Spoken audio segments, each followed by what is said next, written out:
Okay, so today I'm going to do Matthew chapter 2, and I'm going to try and do a schedule, but I don't know how that's going to work because my days change every day. But we'll see. I'm going to try and get this on a schedule. That way I'll keep it up too. So Matthew chapter 2, titled Wise Men Seek the King. After Jesus was born in Bethlehem of Judea, in the days of King Herod, wise men from the east arrived unexpectedly in Jerusalem, saying, "Where is he who has been born King of the Jews? For we saw his star in the east and have come to worship him." And I always think here that it's kind of interesting where east is, because east was most likely what would now be like India or China or somewhere around there. King Herod heard this. When King Herod heard this, he was deeply disturbed, and all Jerusalem with him. And I just kind of want to point that out because we tend to think of these events as being done in isolation, but all Jerusalem was disturbed with him.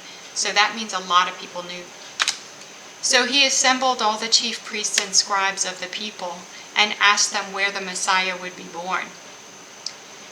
"In Bethlehem of Judea," they told him, because this is what was written by the prophet.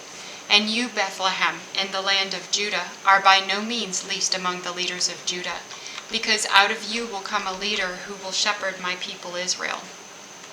So again, he called all the chief priests and the scribes of the people. So this was pretty widespread. Then Herod secretly summoned the wise men and asked them the exact time the star had appeared.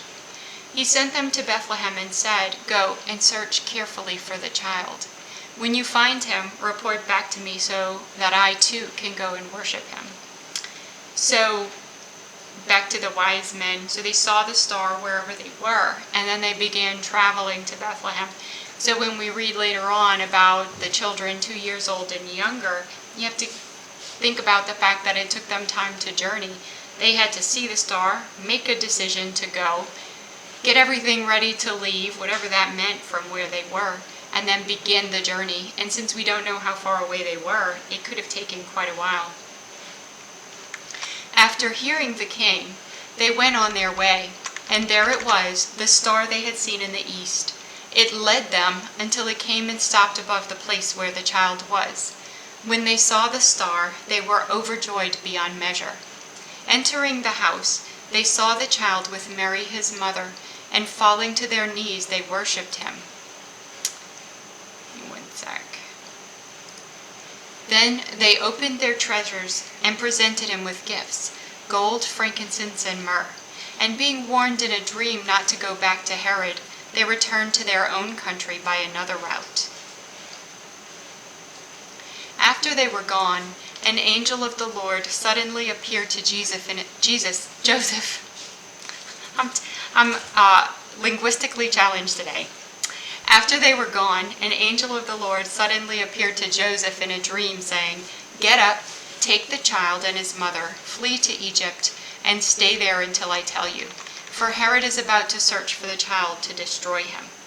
So he got up, took the child and his mother during the night, and escaped to Egypt. He stayed there until Herod's death, so that what was spoken by the Lord through the prophet might be fulfilled.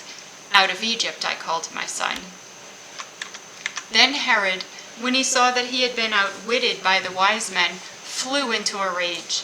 He gave orders to massacre all the male children in and around Bethlehem who were 2 years old and under, in keeping with the time he had learned from the wise men. Then what was spoken through Jeremiah the prophet was fulfilled. A voice was heard in Ramah, weeping and great mourning, Rachel weeping for her children, and she refused to be consoled, for they were no more. After Herod died, an angel of the Lord suddenly appeared in a dream to Joseph in Egypt, saying, "Get up, take the child and his mother, and go to the land of Israel, because those who sought the child's life are dead." So he got up, took the child and his mother, and entered the land of Israel. But when he heard that Archelaus was ruling over Judea in place of his father Herod, he was afraid to go there. And being warned in a dream, he withdrew to the region of Galilee. Then he went down and settled in a town called Nazareth, to fulfill what was spoken through the prophets, that he will be called a Nazarene. So a real quick side note, there's a lot of debate of what Jesus looked like. And this verse is part of the problem because there was something called a Nazarite. And so a lot of the pictures that we see of Jesus where he's got the long hair and looking kind of soft, that long hair, that would have been if he were a Nazarite. They did not cut their hair. But it doesn't say Jesus was a Nazarite. He said it says he was a Nazarene, and therefore from Nazareth. So most likely he had short hair. And then later on, when we look and see he's a carpenter, he wasn't a soft, weak person because he was handling wood and he didn't have drills and stuff. I mean, he had drills, but they weren't like the drills we have today that are mechanized. Those were hand drills. It was a totally different thing. So that's chapter 2.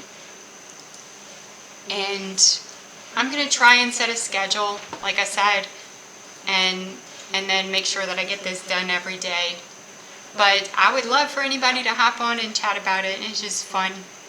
I'm going to take a break in a second, but then I'm going to be on. I'm going to play something in a little while, so I'll be on again shortly.